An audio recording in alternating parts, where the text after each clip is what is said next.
खुलुमबाय स्टुडिअ दं आं राकेश रामसियारि बे समाव नोंथांमोननो मोनसे राजखान्थियारि रादाब बड'लेण्ड बुब्लिया बे समाव लानानै फैदों हाग्रामा महिलारि थामहिनबा BPF खौ सोंखारिदों बिथां रोनगोरा नार्जारिया बिथां रोनगोरा नार्जारिया बे समाव हाग्रामा महिलारिखौ गोख्रों बाथ्राजों सोंखारिनायखौ नुनो मोनदों बिथाङा बुंदों जे हाग्रामा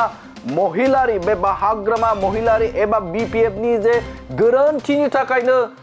बर'आ जोनोम जादोंमोन होननानै बुंदों नंगौ बे समाव मोनसे बेफ्रुसार बिबुंथि होनायखौ नुनो मोनदों जे बर' BTC आव बै समाव जोनोम जानाय जे बे बर'आ BPF नि गोरोन्थिनि थाखाय हाग्रामा महिलारि गोरोन्थिनि थाखायनो जोनोम जादोंमोन होननानै बिथां रोनगोरा नार्जारिया राज्य सभानि MP बिथां रोनगोरा नार्जारिया बे समाव गोख्रों बाथ्रा बुंनायखौ नुनो मोनदों थांनाय समनि बारहावाया जुदा बै समावहाय रायजो राजाफ्रा बुजिस'नो हायाखैमोन बर' मोनसे थासारिनि गेजेरजों बेबो हाग्रामानि भुलनि थाखाय BPF नि भुलनि थाखाय बर' मोनसे थासारि दंमोन बेखौ सोरबाया चान्स लानानै देरहालांदों खिन्थु दिनैनि समा बे नङा दिनै रायजो राजाफ्रा बुजिबाय हाग्रामा महिलारिया दा थेर बेथेर जालांबाय BPF आ थेर बेथेर जालांबाय होननानै बिथाङा बुंनायखौ नुनो मोनदों रायजोफ्रा दिनै BTC सरकारनि सायाव मोनसे आस्था फैदों जोंनि मोनसे एलाइड जि मोनसे सरकार बेनि सायाव मोनसे फोथायनाय फैदों तो गतिके बिनि थासारिखौ दिनै हाग्रामा महिलारिया खनथु हमथानो हानाय नङा बिथांमोना थेर बेथेर जालांबाय आरो फैबाय थानाय समाव बिथांमोना देरहानायनि सिमांखौ नुयैआनो मोजांसै आंनि मथेबा बिथांमोना सिमां नुयैआनो मोजांसै होननानै बुंदों बे समाव बिथांमोना MP बिसायख'थि थामहिनबा MP बिसायख'थिया साखाथियावनो आरो बिसायख'थि फोसावदिंनाया गुबुन जायगायाव सोलिबाय थादों आरो बे समावनो राज्यो सभानि MP रोनगोरा नार्जारिया बिथाङा बुंदों जे बिथांमोना BPF राजखान्थि हानजाया सिमां नुयैआनो मोजां हाग्रामा महिलारिया सिमां नुयैआनो मोजां बा नुयैआनो मोजां होननानै बिथाङा बुंदों बे बाराव जयन्त बसुमतारिया देरहागोना रोखा जाखाबाय होननानै बिथाङा बुंथिनायखौ नुनो मोनदों जे बे समाव रोनगोरा नार्जारिया गोख्रों बाथ्रा बुंदों बे हाग्रामा महिलारिया सिमां नुयैआनो मोजांसै होननानै बुंदों बे बाराव जयन्त बसुमतारि NDA नि बिसायख'थि जयन्त बसुमतारिया देरहागोना रोखा होननानै बिथाङा बुंदों BPF नि गेजेराव दायो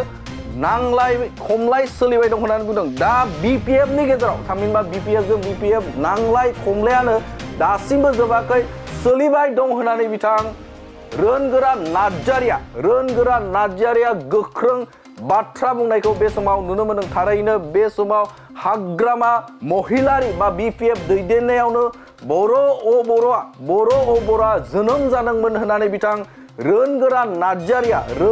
नार्जारिया मोनसे बेफ्रुसार बिबुंथि होनायखौ नुनो मोनदों आरो बिथाङा बुंबावदों आथिखालनि समाव जे बर' थासारिया गैला प्रमद बर'नि दैदेननायाव BJP नि दैदेननायाव बे समाव BTR ओनसोलाव गोजोन फैबाय गोजोन फैनायनि थाखायनो बे समाव बर' बे जोबलांबाय जायनि थाखाय रायजो राजाफोरा प्रमद बर' दैदेननाय BTR सोरखारजों गासैबो सुबुंफोरा फैनानै बे समाव गोजोनखौ मोनदांदों आरो गोजोनखौ मोनदांनायनि लोगोनो जौगाथाया फैदों जौगाथायखौ बे समाव नुदों बेनि थाखायनो दा बर' हारिजों हारि बे दाङाबाजिया बे समाव जोबस्रांबाय होननानै बिथाङा बुंथिदों आरो फैबाय थानाय समाव जयन्त बसुमतारिया 2 लाखनि गोजौआव भट मोननानै देरहासार जागोन होननानै बिथाङा बुंथिनायखौ नुनो मोनदों बे समाव नोंथांमोननो मोनसे राजखान्थि रादाबखौ नोंथांमोननि गेजेराव होबाय गोजोन्थों दिनैहाय धालिगावआवहाय जोंनि मानगोनां आसामनि गिबि मन्थ्रि डक्टर हिमन्त बिश्व शर्मा बिथाङा फैदोंमोन आरो बेवहाय मोनथामबो हान्जानि मावथिफोरखौ लानानै मोनसे जयेन्ट सिटिं जादों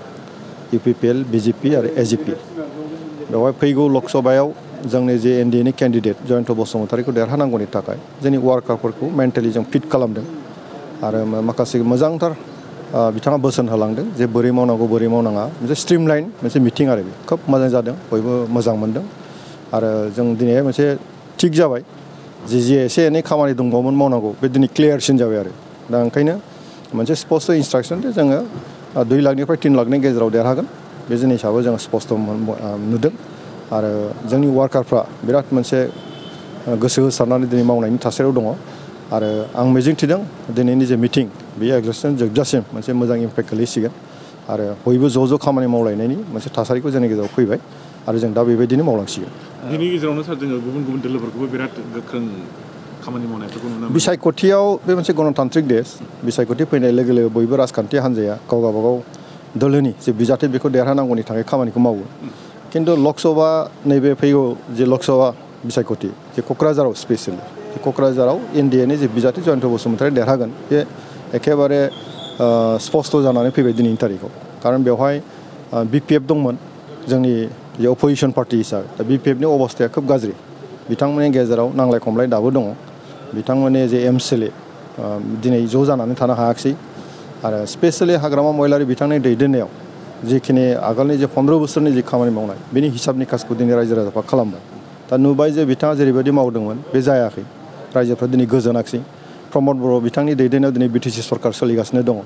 एनडिएनि सरकार दिनै सोलिगासिनो दङ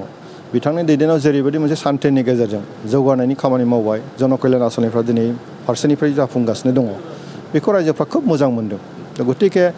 रायजोफ्रा दिनै बिटिसि सरकारनि सायाव मोनसे आस्था फैदों जोंनि मोनसे एलाइड जि मोनसे सरकार बेनि सायाव मोनसे फोथायनाय फैदों। थ' गतिके बिनि थासारिखौ दिनै हाग्रामा महिलारिया खनथुमजों हमथानो हानाय नङा बिथांमोना थेर बेथेर जालांबाय आरो फैबाय थानाय समाव बिथाङा खुनुरुखुम देरहानायनि सिमांखौ नुयैआनो मोजांसै आंनि मथेबा। जियानो जाया मानो बहाय माखासे मोजांसै आंनि मथेबा जियानो जाया मानो बहाय माखासे पलिटिकेल पार्टि दंबावो कंग्रेस फैगोन सोरबा हयथ' फैबावगोन आरो बेफोर जोंनि थाखाय जोंहा बेखौ साननांगौ जेबो गैया। टारगेटआ जोंना मा नरेन्द्र मदिखौ थामथि खेबनि थाखाय प्राइम मिनिस्टार जोंहा बानायनांगौ जोंनि मेगना बेवसो आरो बिनि थाखाय एजिपि इउपिपिएल बिजेपि जोङो जयैनो खामानि मावगासिनो दङ आरो जोंनि थांखिया जाफुंसारगोन। जोङो थांनाय 10 बोसोरानो जाबाय ना 10 बोसोर सिगां जोङो बेबायदिनो इउपिपिएल बा बिजेपि बिदिनो एकदम खावनै जालायबाय थायो ओमफ्राय बिनि गेजेरावनो सोरबा सासेया दफं देरहालांनानैहाय थाङो ओमफ्राय एबारावबो बे थांनाय समनि बारहावाया जुदा बै समावहाय रायजो राजाफ्रा बुजिस'नो हायाखैमोन बर' मोनसे थासारिनि गेजेरजों बेबो हाग्रामानि भुलनि थाखाय बिपिएफनि भुलनि थाखाय बर' मोनसे थासारि दंमोन बेखौ सोरबाया चान्स लानानै देरहालांदों। खिन्थु दिनैनि समा बे नङा दिनै रायजो राजाफ्रा बुजिबाय 10 बोसोरथ' हिरा सरनियानोबो देरहाहोबाय नङा 10 बोसोरावथ' नुबाय ना मा मावदों बिथाङा अबर'नि जानानै खामानि मावदों खिन्थु मा मावदों अबर'फ्राथ' दिनै बुजिदों आरो दिनै जिएसपि जाय बे जिएसपिनि बर' लोगो नांनानै प्रमद बर'खौ मदद होआखैमा सरकाराव जिएसपिया दिनै सरकाराव सासे माबा दङ इएम दङ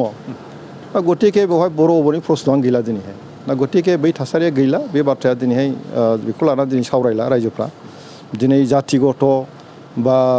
जातिगत सिन्था खालामना रायलायनाय बे बाथ्राया दिनै गैया दिनै सान्थि फैबाय बयनोबो जौगानाय नांगौ गतिके सान्थि आरो जौगानाय बे मोननै बाथ्राखौ लानानै रायजोफ्रा दिनैहाय नोजोर होबाय थादों। नोंथांमोना गावबा गावनि गथ'खौ सासे राफोद गेलेगिरि खालामनो गोसो दं नामा? रायजोआरि हादरारि हादर गेजेर थाखोसिम गेलेगिरि खालामनो गोसो दंब्ला नोंथाङा गोबाव दा खालामसै। सासे राफोद रोंखा-राखा गेलेगिरि खालामनो थाखाय नोंथाङा जानजि खाफ्रादो आरो मुं थिसनहैदो। चिरां जिल्लानि सिङाव थानाय सोलिफु फोरोंसालि बल्लामगुरि काराटे एकाडेमि फोनांजाब राहा 8720903713 बड' हाउस काराटे एकाडेमि दलाइगाव फोनांजाब राहा 6900451157 बेंटल काराटे एकाडेमि फोनांजाब राहा 9678041226 बिरनगाव काराटे एकाडेमि फोनांजाब राहा 6901341656 आरो दालिगाव काराटे एकाडेमि फोनांजाब राहा 8720903713 बैफोर मख'नाय सोलोंसालिनिफ्राय सिगांनिफ्रायनो रायजोआरि हादरारि हादर गेजेरारि थाखोनिफ्राय बान्था मोननो हानाय सोलोंसाफोर मोननो हाबोनाय सोलोंसालि बे मख'नाय फोरोंसालियाव रोंगौथि गोनां फोरोंगिरिया फोरोंथाय होनानै नोंथांनि गथ'खौ सासे राफोद गेलेगिरि सोरजिनायाव मदद आरो जाफुंसार खालामगोन। अब्ला मानोथो गोबाव खालामनो थाबैनो मुं थिसनहैदो।